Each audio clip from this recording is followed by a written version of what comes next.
75वां अध्याय राजस्व यज्ञ की पूर्ति और दुर्योधन का अपमान। राजा परीक्षित ने पूछा, भगवान, धर्मराज युधिष्ठिर के राजस्व यज्ञ महोत्सव को देखकर सब आनंदित हुए, परंतु दुर्योधन को बड़ा दुख, बड़ी पीड़ा हुई। यह बात मैंने आपके मुख से सुनी है। भगवान, आप कृपा करके इसका कारण बताइए। तब श्री सुखदेव जी ने कहा, परीक्षित, तुम्हारे दादा युधिष्ठिर बड़े महात्मा थे। उनके प्रेम बंधन से बंधकर सभी बंधु बांधवों ने राजस्व यज्ञ में विभिन्न सेवा कार्य स्वीकार किए थे। भीमसेन ने भोजनालय की देखरेख की, दुर्योधन कोषाध्यक्ष थे, सहदेव आने वालों का स्वागत सत्कार करते, नकुल विविध प्रकार की सामग्री एकत्रित करने का काम देखते थे, अर्जुन गुरुजनों की सेवा शुश्रूषा करते और स्वयं भगवान श्री कृष्ण आए हुए अतिथियों के पांव पखारने का काम करते थे। देवी द्रौपदी भोजन परोसने का काम करती और उदार शिरोमणि कर्ण खुले हाथों दान दिया करते। इसी प्रकार सात्विकी, विकर्ण, विदुर विभिन्न कामों में नियुक्त थे। वे सब के सब वैसा ही काम करते थे जिससे महाराज युधिष्ठिर का प्रिय और हित हो।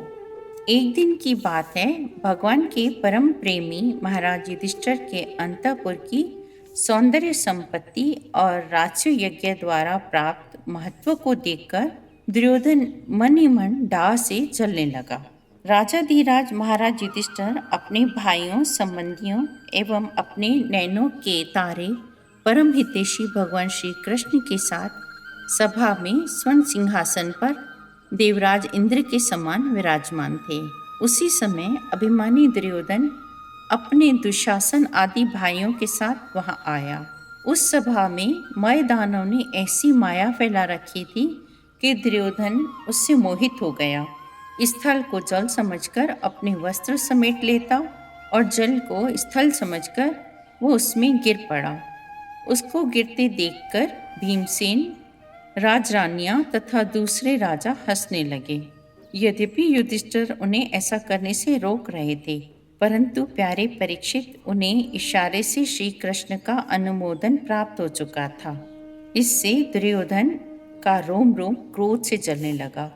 अब वह अपना मुंह लटकाकर चुपचाप सभा भवन से निकलकर हस्तिनापुर चला गया। धर्मराज युधिष्ठिर का मन भी कुछ खिन्न सा हो गया। यह सब होने पर भी भगवान श्री कृष्ण चुप थे, क्योंकि उनकी इच्छा थी कि किसी प्रकार पृथ्वी का भार उतर जाए। परीक्षित, तुमने मुझसे यह पूछा था कि उस महान राजस्व यज्ञ में दुर्योधन को डाह क्यों हुआ, जलन क्यों हुई, सो वह सब मैंने तुम्हें सुना दिया। 76वां अध्याय शाल्व के साथ यादवों का युद्ध। श्री सुखदेव जी कहते हैं, परीक्षित, अब मनुष्य की सी लीला करने वाले भगवान श्री कृष्ण का एक और अद्भुत चरित्र सुनो। शाल्व शिशुपाल का सखा था और रुक्मिणी के विवाह के अवसर पर बारात में शिशुपाल की ओर से आया हुआ था। उस समय यदुवंशियों ने युद्ध में शाल्व को भी जीत लिया था। उस दिन सब राजाओं के सामने शाल्व ने प्रतिज्ञा की थी कि मैं पृथ्वी को यदुवंशियों से विहीन कर दूंगा। अब मेरा बल पौरुष देखना। परीक्षित, मूढ़ शाल्व ने इस प्रकार प्रतिज्ञा करके देवादिदेव भगवान पशुपति की आराधना प्रारंभ की। वह उन दिनों दिन में केवल एक बार मुट्ठी भर राख फाँक लेता था। यूं तो पार्वती पति भगवान शंकर आशुतोष हैं, औढ़रदानी हैं, फिर भी वे शाल्व का घोर संकल्प जानकर 1 वर्ष के बाद प्रसन्न हुए। उन्होंने अपने शरणागत शाल्व से वर मांगने के लिए कहा।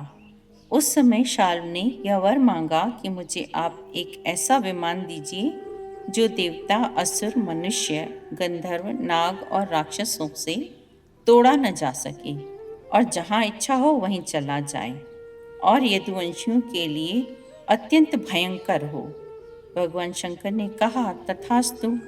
उसके बाद उनकी आज्ञा से विपक्षियों के नगर जीतने वाले मय दानव ने लोहे का सौभ नामक एक विमान बनाया और शाल्व को दे दिया।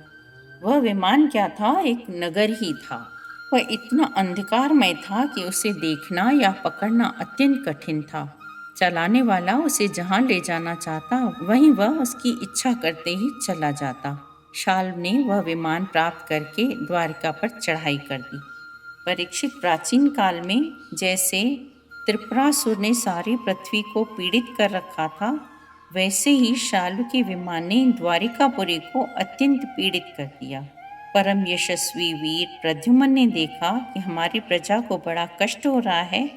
तब उन्होंने रथ पर सवार होकर सबको ढांढस बंधाया कि डरो मत। उनके पीछे पीछे सात्विकी, चारुणदेव, साम भाइयों के साथ अक्रूर, कृतवर्मा आदि बहुत बड़े बड़े वीर धनुष धारण करके निकले। ये सब के सब महारथी थे। प्रद्युम्न जी ने अपने दिव्य अस्त्रों से क्षण भर में ही 100 पति शाल्व की सारी माया काट डाली। महामना प्रद्युम्न जी के इस अद्भुत और महान कर्म को देखकर सब उनकी तारीफ करने लगे। शाल्व का वह विमान अत्यंत मायामय था। वह इतना विचित्र था कि कभी अनेक रूपों में दिखता तो कभी एक रूप में, कभी दिखता तो कभी नहीं दिखता था। शाल्व के सेनापतियों ने भी यदुवंशियों पर खूब शस्त्रों की वर्षा कर रखी थी। इसमें वे अत्यंत पीड़ित हो रहे थे, परंतु उन्होंने अपना अपना मोर्चा छोड़ा नहीं। वे सोचते थे कि मरेंगे तो परलोक बनेगा और जीतेंगे तो विजय की प्राप्ति होगी। परीक्षित, शाल्व के मंत्री का नाम था ध्युमान, जिसे पहले प्रद्युम्न जी ने 25 बाण मारे थे।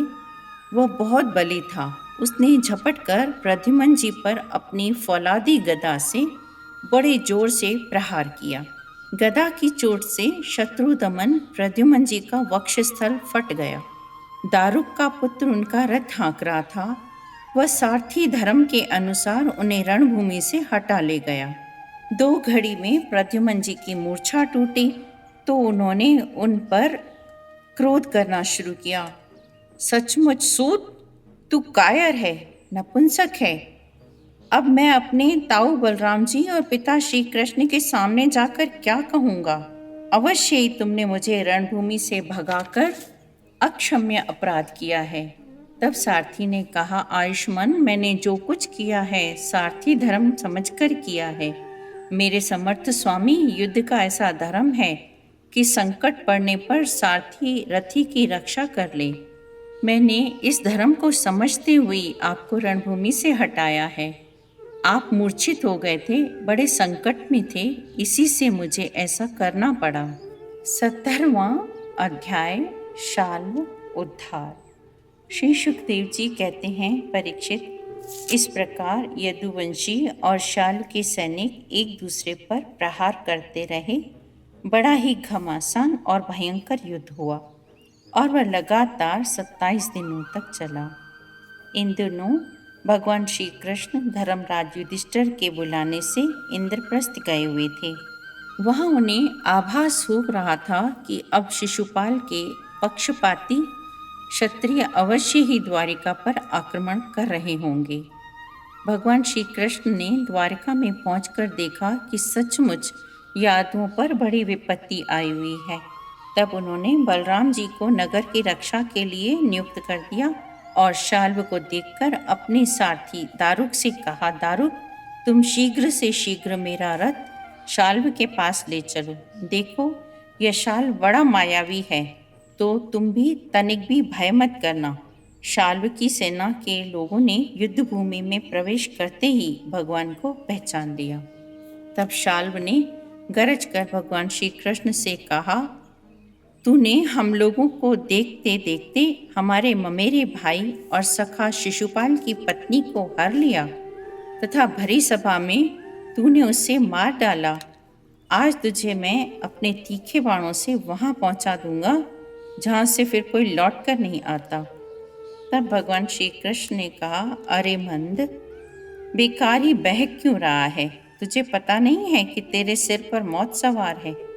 शूरवीर बेकार की बकवास नहीं करते, वे अपनी वीरता दिखलाया करते हैं। इस प्रकार कहकर भगवान श्री कृष्ण ने क्रोधित हो अपनी अत्यंत वेगवती और भयंकर गदा से शाल्व की हंसली पर प्रहार किया। इससे वह खून उगलता हुआ कांपने लगा। तब शाल्व अंतर्ध्यान हो गया। उसके बाद एक मनुष्य भगवान के पास पहुंचकर उनको सिर झुकाकर प्रणाम करते हुए रोता हुआ बोलता है, मुझे आपकी माता देवकी जी ने भेजा है। उन्होंने कहा है कि शाल्व तुम्हारे पिता को उसी तरह बांध कर ले गया है जैसे कसाई पशु को बांध कर ले जाता है। तब भगवान सोचने लगे कि मेरे भाई बलराम जी को तो देवता अथवा असुर कोई नहीं जीत सकता। इतने कम समय में फिर इससे कैसे मेरे पिताजी को बांध कर ले गया। भगवान श्री कृष्ण इस प्रकार सोच ही रहे थे कि शाल्व वासुदेव जी के समान एक माया रचित मनुष्य लेकर वहां आ पहुंचा। मायावी शाल ने इस प्रकार भगवान को फटकार कर माया रचित वासुदेव का सिर तलवार से काट लिया और उसे लेकर अपने आकाशमय विमान पर जा बैठा। वे जान गए कि यह तो शाल्व की फैलाई हुई असुरी माया है। न वहाँ दूत है और न इनके पिताजी, न वह शरीर। अब शाल्व भगवान श्री कृष्ण पर बड़े उत्साह और वेग से शस्त्रों की वर्षा करने लगा। अमोघ शक्ति भगवान श्री कृष्ण ने भी अपने बाणों से शाल्व को घायल कर दिया और उसके कवच, धनुष तथा सिर की मणि को छिन्न भिन्न कर दिया। साथ ही गदा की चोट से उसके विमान को भी जर्जर कर डाला। गिरने के पहले ही शाल्व हाथ में गदा लेकर धरती पर कूद पड़ा। भगवान श्री कृष्ण ने चक्र से परम मायावी शाल्व का कुंडल क्रेट सहित सिर धड़ से अलग कर दिया। परीक्षित, जब पापी शाल मर गया, उसका विमान भी गदा के प्रहार से चूर चूर हो गया, तब देवता लोग आकाश में दुंदुभियां बजाने लगे। ठीक उसी समय दंतवक्र अपने मित्र शिशुपाल आदि का बदला लेने के लिए अत्यंत क्रोधित होकर वहां आ पहुंचा। 78वां अध्याय दंतवक्र और विदुरथ का उद्धार तथा तीर्थ यात्रा में बलराम जी के हाथ से सूत जी का वध।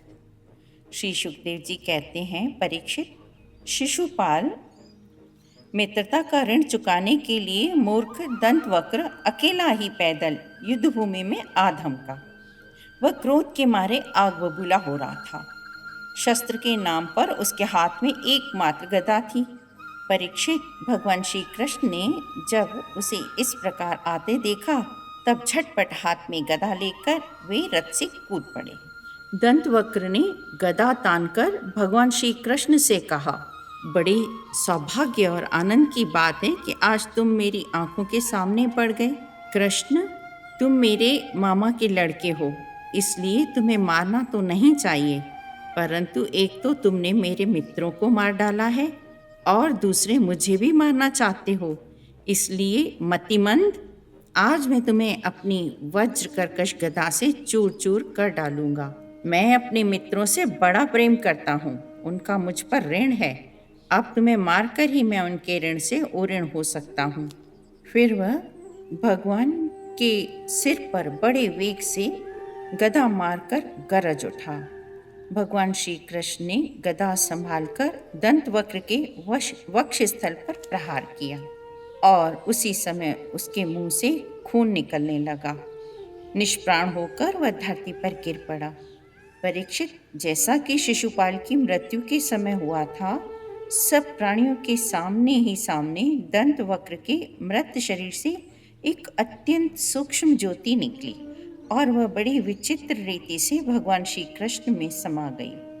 दंतवक्र के भाई का नाम था विदुरथ। वह अपने भाई की मृत्यु से अत्यंत क्रोध के मारे हाथ में ढाल तलवार लेकर भगवान श्री कृष्ण को मार डालने की इच्छा से आया। तब उन्होंने अपने चक्र से उसका सिर धड़ से अलग कर दिया। एक बार बलराम जी ने सुना कि दुर्योधन आदि कौरव पांडवों के साथ युद्ध करने की तैयारी कर रहे हैं। वे मध्यस्थ थे, उन्हें किसी का पक्ष लेकर लड़ना पसंद नहीं था, इसलिए वे तीर्थों में स्नान करने के बहाने द्वारिका से ही चले गए। परीक्षित, यमुना तट और गंगा तट के प्रधान तीर्थों में होते हुए वे नैमिषारण्य क्षेत्र में गए। उन दिनों निमिषारण्य क्षेत्र में बड़े बड़े ऋषि सत्संग रूप महान सत्र कर रहे थे। ऋषियों ने बलराम जी को आया देख अपने अपने आसनों से उठकर उनका स्वागत सत्कार किया और यथा योग्य प्रणाम आशीर्वाद करके उनकी पूजा की। आसन ग्रहण करके जब वे बैठ गए तब उन्होंने देखा कि भगवान व्यास के शिष्य रोमहर्षण व्यास गद्दी पर बैठे हैं। सूत जाति में उत्पन्न होने पर भी उन श्रेष्ठ ब्राह्मणों से ऊंचे आसन पर बैठे हुए हैं और उनके आने पर न तो उठकर स्वागत करते हैं और न हाथ जोड़कर प्रणाम ही करते हैं। इस पर बलराम जी को क्रोध आ गया कि भगवान व्यासदेव का शिष्य होकर शास्त्रों का अध्ययन भी किया है, परंतु अभी इसका अपने मन पर संयम नहीं है। यह विनय नहीं है, उद्दंड है। इसका सारा अध्ययन स्वांग के लिए है, उससे न इसका लाभ है और न किसी दूसरे का। वे मेरे लिए वध करने योग्य हैं। बलराम यद्यपि तीर्थ यात्रा के कारण दुष्टों के वध से भी अलग हो गए थे, फिर भी इतना कहकर उन्होंने अपने हाथ में स्थित कुश की नोक से उन पर प्रहार कर दिया और वे तुरंत मर गए। होनहारी ऐसी थी। सूत जी के मरते ही सब ऋषि मुनि बहुत खिन्न हो गए, दुखी हो गए। उन्होंने कहा, आपने यह बहुत बड़ा अधर्म किया है। सूत जी को हम लोगों ने ही ब्राह्मणोचित आसन पर बिठाया था और जब तक हमारा यह सत्र समाप्त न हो तब तक के लिए उनके शरीर की कष्ट से रहित आयु भी हमने दी थी। आपने अनजान में ऐसा काम कर दिया जो ब्रह्महत्या के समान है। आपसे यह प्रार्थना है कि आपका अवतार लोगों को पवित्र करने के लिए हुआ है। यदि आप किसी की प्रेरणा के बिना स्वयं अपनी इच्छा से ही इस ब्रह्महत्या का प्रायश्चित कर लेंगे तो इससे लोगों को बहुत शिक्षा मिलेगी। तब बलराम जी ने कहा, मैं लोगों को शिक्षा देने के लिए इस ब्रह्महत्या का प्रायश्चित अवश्य करूँगा। जो प्रायश्चित हो आप लोग उसी का विधान कीजिए। आप इस सूत को लंबी आयु, बल, इंद्रिय शक्ति आदि जो कुछ भी देना चाहते हो मुझे बतला दीजिए। मैं अपने योग बल से सब कुछ संपन्न किए देता हूँ। ऋषियों ने कहा, बलराम जी आप ऐसा कोई उपाय कीजिए जिससे आपका शस्त्र पराक्रम और इनकी मृत्यु भी व्यर्थ न हो और हम लोगों ने जो इसे वरदान दिया है वह भी सत्य हो जाए। तब बलराम जी ने कहा, ऋषियों, रोमहर्षण के स्थान पर उनका पुत्र आप लोगों को पुराणों की कथा सुनाएगा। उसे मैं अपनी शक्ति से दीर्घायु, इंद्रिय शक्ति और बल दिए देता हूँ। ऋषियों, इसके अतिरिक्त आप लोग और जो कुछ भी चाहते हो मुझसे कहिए, मैं आप लोगों की इच्छा पूर्ण करूँगा। अनजान में मुझसे जो अपराध हो गया है उसका प्रायश्चित भी आप लोग सोच विचार कर बतलाइए, क्योंकि आप लोग इस विषय के विद्वान हैं। ऋषियों ने कहा, बलराम जी, इलवल का पुत्र बलवल नामक एक भयंकर दानव है। वह प्रत्येक पर्व पर यहाँ आ जाता है और हमारे इस सत्र को दूषित कर देता है। आप उस पापी को मार डालिए। हम लोगों की यह बहुत बड़ी सेवा होगी। उसके बाद आप एकाग्र चित्त से तीर्थों में स्नान करते हुए 12 महीनों तक भारतवर्ष की परिक्रमा करते हुए विचरण कीजिए। इससे आपकी शुद्धि हो जाएगी। 79वां अध्याय, बलवल का उद्धार और बलराम जी की तीर्थ यात्रा।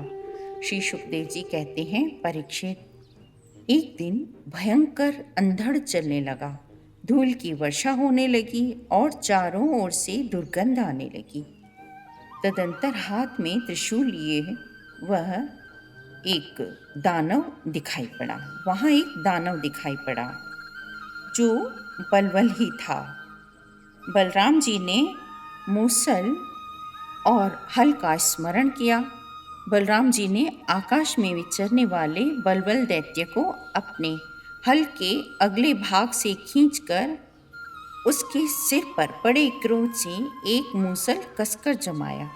वह चिल्लाता हुआ धरती पर गिर पड़ा। नैमिषारण्यवासी महाभाग्यवान मुनियों ने बलराम जी की स्तुति की और उन्हें आशीर्वाद दिए और उनका अभिषेक किया। तदंतर नैमिषारण्यवासी ऋषियों से विदा होकर उनकी आज्ञानुसार बलराम जी ने ब्राह्मणों के साथ कौशिकी नदी के तट पर स्नान किया, जहाँ से सरयू नदी निकलती है। फिर प्रयाग आए, वहाँ से गंडकी, गोमती, विपाशा नदियों में स्नान करके वे सोन नद के तट पर गए। फिर गंगा सागर संगम पर गए। सप्त गोदावरी, वेणा, पंपा और भीमरथी आदि में स्नान करते हुए वहाँ से महादेव जी के निवास स्थान श्रीशैल पर पहुँचे। वहाँ से वे कामाक्षी, शिवकांची, विष्णुकांची होते हुए तथा श्रेष्ठ नदी कावेरी में स्नान करते हुए पुण्यमय श्रीरंग क्षेत्र में पहुँचे। श्रीरंग क्षेत्र में भगवान विष्णु सदा विराजमान रहते हैं। वहाँ से उन्होंने ऋषभ पर्वत, दक्षिण, मथुरा, सेतुबंदी की यात्रा की। फिर वहाँ से कृतमाला और ताम्रपर्णी नदियों में स्नान करते हुए वे मलय पर्वत पर गए, दर्शन किया। उसके बाद वे फागुन तीर्थ अनंत शयन क्षेत्र में गए और वहाँ के श्रेष्ठ पंचसप्तसर तीर्थ में स्नान किया। उस तीर्थ में सदा सर्वदा भगवान विष्णु का सानिध्य रहता है। वहाँ बलराम जी ने कई गौओं का दान किया। अंत में वे फिर प्रभास क्षेत्र में चले आए। वहीं उन्होंने ब्राह्मणों से सुना कि कौरव और पांडवों के युद्ध में अधिकांश क्षत्रियों का संहार हो गया है। उन्होंने ऐसा अनुभव किया कि अब पृथ्वी का बहुत सा भार उतर गया। जिस दिन रणभूमि में भीमसेन और दुर्योधन गदा युद्ध कर रहे थे, उसी समय बलराम जी उन्हें रोकने के लिए कुरुक्षेत्र जा पहुँचे। उस समय भीमसेन और दुर्योधन दोनों ही हाथों में गदा लेकर एक दूसरे को जीतने के लिए क्रोध से भरकर भांति भांति के पैतरे बदल रहे थे। उन्हें देखकर बलराम जी ने कहा, दुर्योधन और भीमसेन, तुम दोनों वीर हो, इसलिए तुम लोगों जैसे समान बलशालियों में किसी एक की जय या पराजय नहीं होती देखती। अतः तुम लोग व्यर्थ का युद्ध मत करो, अब इसे बंद कर दो। परीक्षित, बलराम जी की बात दोनों के लिए हितकर थी, परंतु उन दोनों का वैर भाव इतना दृढ़ हो गया था कि उन्होंने बलराम जी की बात न मानी। वे एक दूसरे की कटुवाणी और दुर्व्यवहारों का स्मरण करके उन्मत्त से हो रहे थे। भगवान बलराम जी ने सोचा कि यही प्रारब्ध है, इसलिए विशेष आग्रह न करके चुपचाप द्वारिका लौट गए। 80वां अध्याय। श्री कृष्ण के द्वारा सुदामा जी का स्वागत। राजा परीक्षित ने पूछा, भगवान श्री कृष्ण की शक्ति अनंत है, इसलिए उनकी माधुर्य और ऐश्वर्य से भरी लीलाएं भी अनंत हैं। अब हम उनकी दूसरी लीलाएं, जिनका वर्णन आपने अब तक नहीं किया है, सुनना चाहते हैं। ब्राह्मण, यह जीव विषय सुख को खोजते खोजते अत्यंत दुखी हो गया है। वे बाण की तरह इसके चित्त में चुभते रहते हैं। ऐसी स्थिति में ऐसा कौन सा रसिक रस का विशेषज्ञ पुरुष होगा जो बार बार पवित्र कीर्ति भगवान श्री कृष्ण के मंगलमयी लीलाओं का श्रवण करके भी उनसे विमुख होना चाहेगा। जो वाणी भगवान के गुणों का गान करती है, वही सच्ची वाणी है। वही सच्चा मन है जो भगवान का स्मरण करता है, और वे ही कान वास्तव में कान हैं जो भगवान की पुण्यमयी कथाओं का श्रवण करते हैं। तब श्री सुखदेव जी ने कहा, परीक्षित, एक ब्राह्मण भगवान श्री कृष्ण के परम मित्र थे। वे बड़े ब्रह्मज्ञानी, विषयों से विरक्त, शांत चित्त और जितेंद्रिय थे। वे गृहस्थ होने पर भी किसी प्रकार का संग्रह परिग्रह न रखकर जो कुछ मिल जाता था उसी में संतुष्ट रहते थे। उनके वस्त्र तो फटे पुराने थे ही, उनकी पत्नी के भी वैसे ही थे। वह भी अपने पति के समान ही भूख से दुबली हो रही थी। एक दिन दरिद्रता की मूर्ति पतिव्रता भूख के मारे कांपती हुई अपने पतिदेव के पास गईं और मुरझाए हुए मुंह से बोली, भगवान, साक्षात लक्ष्मीपति भगवान श्री कृष्ण आपके सखा हैं। आर्यपुत्र, वे साधु संतों के सत्पुरुषों के एकमात्र आश्रय हैं। आप उनके पास जाइए। जब वे जानेंगे कि आप कुटुंबी हैं और दुखी हैं, तो वे आपके सारे दुख हर लेंगे, आपको बहुत सा धन देंगे। आजकल वे द्वारिका में ही निवास कर रहे हैं और वे इतने उदार हैं कि वे अपने आप तक का भी दान कर डालते हैं। इस प्रकार जब उन ब्राह्मण देवता की पत्नी ने अपने पतिदेव से कई बार बड़ी नम्रता से प्रार्थना की, तब उन्होंने सोचा कि धन की तो कोई बात नहीं है, परंतु भगवान श्री कृष्ण का दर्शन हो जाएगा, यह तो जीवन का बहुत बड़ा लाभ है। यही विचार करके उन्होंने जाने का निश्चय किया और अपनी पत्नी से बोले, कल्याणी, घर में कुछ भेंट देने योग्य वस्तु भी है क्या? यदि हो तो दे दो। तब उस ब्राह्मणी ने पास पड़ोस के ब्राह्मणों के घर से 4 मुट्ठी चिवड़े मांगकर एक कपड़े में बांधकर उन्हें दे दिए। उसके बाद वे ब्राह्मण देवता उन चिवड़ों को लेकर द्वारिका के लिए चल पड़े। वे मार्ग में यह सोचते हुए जाते थे कि मुझे भगवान श्री कृष्ण के दर्शन कैसे प्राप्त होंगे। द्वारिका में पहुंचने पर वे ब्राह्मण देवता दूसरे ब्राह्मणों के साथ सैनिकों की 3 छावनियां और 3 ड्योढ़ियां पार करके भगवत धर्म का पालन करने वाले अंधक और कृष्णवंशी यादवों के महलों में, जहां पहुंचना अत्यंत कठिन है, वहां जा पहुंचे। उनमें से एक महल में उन ब्राह्मण देवता ने प्रवेश किया। वह महल खूब सजा सजाया अत्यंत शोभायुक्त था। उस समय भगवान श्री कृष्ण अपनी प्राण प्रिया रुक्मणी जी के पलंग पर विराजे हुए थे। ब्राह्मण देवता को दूर से ही देखकर वे सहसा उठ खड़े हुए और उनके पास आकर बड़े आनंद से उन्हें गले से लगा लिया। परीक्षित, भगवान अपने प्यारे सखा ब्राह्मण देवता के अंग स्पर्श से अत्यंत आनंदित हुए। उनके नेत्रों से प्रेम के आंसू बरसने लगे। उन्होंने अपने हाथों ब्राह्मण देवता के पांव पखार कर उनका चरणों तक अपने सिर पर धारण किया और मधुर वचनों से भले पधारे ऐसा कहकर उनका स्वागत किया। स्वयं भगवती रुक्मणी जी चंवर डुलाकर उनकी सेवा करने लगी। अंतःपुर की स्त्रियां यह देखकर बहुत हैरान होने लगी। भगवान श्री कृष्ण इतने प्रेम से इस मैले कुचले ब्राह्मण की पूजा कर रहे हैं। प्रिय परीक्षित, फिर भगवान श्री कृष्ण और वे ब्राह्मण दोनों एक दूसरे का हाथ पकड़कर अपने जीवन की उन आनंददायक घटनाओं का स्मरण और वर्णन करने लगे जो गुरुकुल में रहते समय घटित हुई थी। भगवान श्री कृष्ण ने कहा, मैं जानता हूँ कि आपका चित्त विषय भोगों में आसक्त नहीं है, धन आदि में भी आपकी कोई प्रीति नहीं है।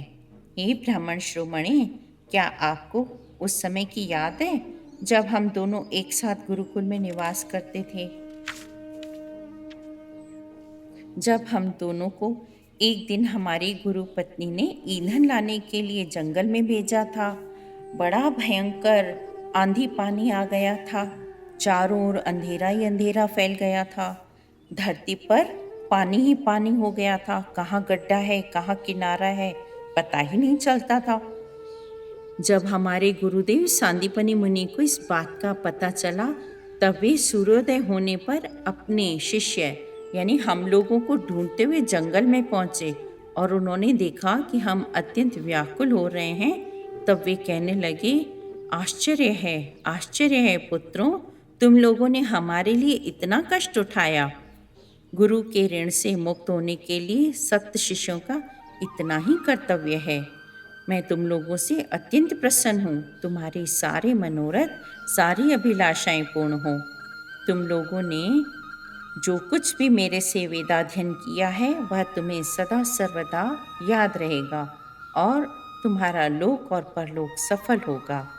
मित्र, जिस समय हम लोग गुरुकुल में निवास कर रहे थे, हमारे जीवन में ऐसी ऐसी अनेक घटनाएं घटित हुईं।